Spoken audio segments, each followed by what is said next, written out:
Good afternoon, I'm Taylor Pokrifke. Special Olympics training, the words of Pope Francis and the Egyptian election, all this and more on today's Franciscan Beat News Brief.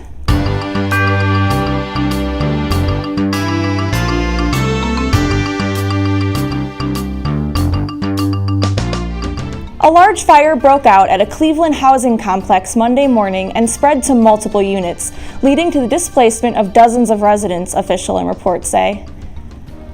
Local athletes continue their training for the upcoming Special Olympics, but the committee sponsoring the Games is seeking volunteers. The Area 9 Special Olympics, the 42nd such event, is scheduled for 10 a.m. on May 5th at Harding Middle School's track. The Games are a qualifier for the statewide Special Olympics in Columbus, according to organizers. The Supreme Court has already heard a major case about political line drawing that has the potential to reshape American politics. Now, before even deciding that one, the court is taking up another similar case. The arguments justice will hear Wednesday in the second case, a Republican challenge to a Democratic-leaning congressional district in Maryland, could offer fresh clues to what they are thinking about partisan gerrymandering and increasingly hot topics before courts.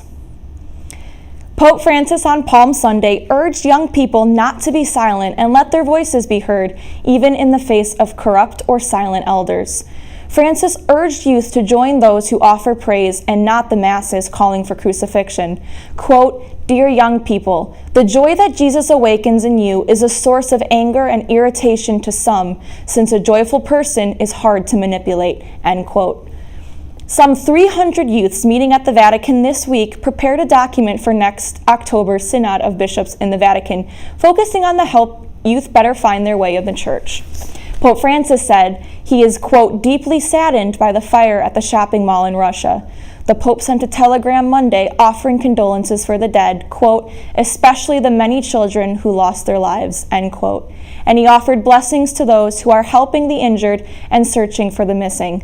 At least 64 people were killed in a weekend fire at the Winter Cherry Mall in Kemerovo, packed with children and parents on the opening weekend of a school break.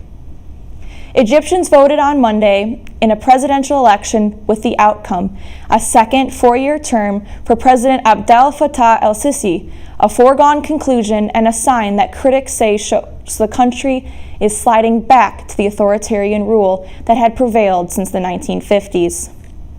In sports, Kansas is going back to the Final Four. Malik Newman and the top-seeded Jayhawks got past their Elite Eight roadblock Sunday, knocking off second-seed Duke 85-81 in overtime to clinch the program's first trip to the Final Four since 2012. In weather today, a high of 53 and a low of 35. Sunny skies all day. For Franciscan Beat, I'm Taylor Pokrifke.